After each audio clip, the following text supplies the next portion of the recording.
Bom dia, meu tema ficou com o grupo CRISPR-Cas9, que significa repetições palindrômicas curtas, agrupadas e regularmente interrepassadas. Sobre o conceito, o CRISPR-Cas9, na verdade, começou com o mecanismo natural de defesa das bactérias contra os vírus.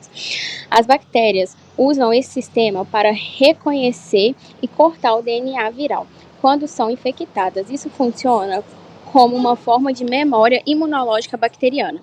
Os cientistas perceberam que essa tesoura molecular era tão precisa que poderiam ser usadas como ferramenta de edição genética. Então, hoje, nos adaptamos esse sistema para cortar qualquer sequência de DNA que desejamos.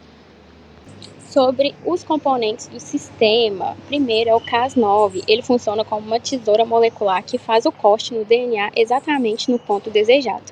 O segundo é o RNA guia. Ele é o responsável por encontrar a sequência exata no genoma que queremos alterar. Ele funciona como um GPS, guiando o Cas9 para o local correto. E o Cas9 mais o gRNA se forma um complemento de edição, que insere, retira ou modifica trechos do DNA. Agora que vimos o conceito geral do sistema, vamos entender como ocorre o processo de edição gênica. O gRNA funciona como um GPS molecular. Ele possui uma sequência complementar ao DNA-alvo, guiando a enzima Cas9 exatamente para aquele ponto do genoma. Quando a Cas9 chega ao local correto, ela atua como uma tesoura molecular e faz um corte nas duas fitas do DNA. Após o corte, a própria célula tenta reparar essa quebra, e é nesse processo de reparo que conseguimos inserir, remover ou corrigir genes. O sistema permite intervenções muito precisas no genoma, o que abre as portas para diversas aplicações. Com esse mecanismo de corte e reparo, a edição possibilita 3 aplicações especiais. A gente pode eliminar regiões defeituosas do DNA. Quando a mutação é conhecida, podemos substituir a sequência defeituosa pela versão correta. E isso é útil para pesquisas, como inserir genes marcadores, ou até para terapias, incluindo adicionar genes que conferem resistências às doenças. Essa tecnologia pode ser aplicada diretamente na biomedicina.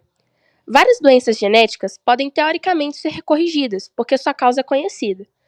Entre elas, a anemia falciforme e a beta-talassemia, distrofia muscular e de Duchenne, surdez hereditária, hemofilia. Essas patologias têm bases moleculares bem definidas, o que facilita pensar em terapias gênicas. Além de tratar doenças genéticas, essa técnica permite explorar novas áreas da pesquisa biomédica, silenciamento de genes relacionados a tumores, estudos de vírus como Zika, dengue, hepatite B, Epstein-Barr e herpes vírus, e a famosa possibilidade de tornar células imunes ao HIV, alterando o gene CCR5. Ou seja, é uma ferramenta extremamente versátil e que transforma tanto a pesquisa quanto a perspectiva de terapias avançadas. Apesar de ser promissora, a tecnologia ainda apresenta riscos importantes. Às vezes, essa técnica corta em regiões que são parecidas com o alvo, mas não exatamente iguais, causando mutações indesejadas. Mesmo com precisão alta, alterações secundárias podem surgir e ainda estão sendo estudadas. Modificar células reprodutivas é particularmente arriscado, porque a alteração passa para as próximas gerações. Hoje, conhecemos bem a função de apenas cerca de 1/3 dos genes humanos. Editar algo cujo papel não é totalmente compreendido pode gerar efeitos inesperados. Por isso, embora essa técnica seja revolucionária, ainda precisa ser usada com muita responsabilidade, especialmente em humanos. Entrando agora em questões éticas e bioéticas, tanto em leis e regulações, podemos pensar aonde isso pode interferir no futuro nosso, como pessoas, animais e agronegócios, englobando assim todas essas áreas. Primeiro, vamos focar em pessoas, que é o tema principal do trabalho. Você já parou para pensar que isso tem aqui quase como paralelo à reprodução humana? Onde a alteração de genes é sim regulamentada por ter leis aonde deve ou não ser controlado? Aqui entra o mesmo tópico. Se podemos então tirar genes e colocar novos, assim, para melhorar doenças ou simplesmente erradicar essas doenças nos seres humanos, também podemos manipular os genes que dão algumas características físicas, tanto aparência em questão estético ou melhoramento físico mesmo. E até onde isso pode ser permitido. E vou até além. isso pode ser usado tanto em animais, plantas, algo que a gente já vê muito comercializado, essa alteração gênica. Então precisamos sim ter a consciência até onde isso pode ser feito. Tópicos como risco de novas formas de eugenia, diferença entre tratamento e aprimoramento humano, quem decide o que é um gene melhor, porque claramente as pessoas vão tentar controlar, como já é proibido, como exemplo, a escolha de sexo do bebê, isso também deveria ser proibido, se pensarmos em ética de seres humanos que ainda não nasceram ou que estão em fase de crescimento.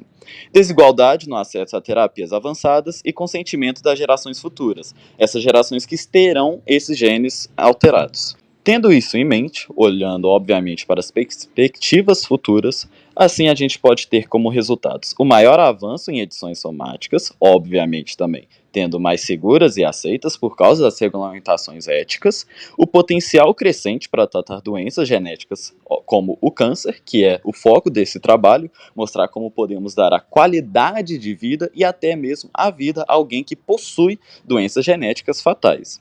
Temos que ter em mente os poréns, como a edição geminal permanente altamente arriscada, além da ciência ter que ter a prudência, responsabilidade e participação da sociedade para o bem, e nunca para o controle ou eugenia de genes.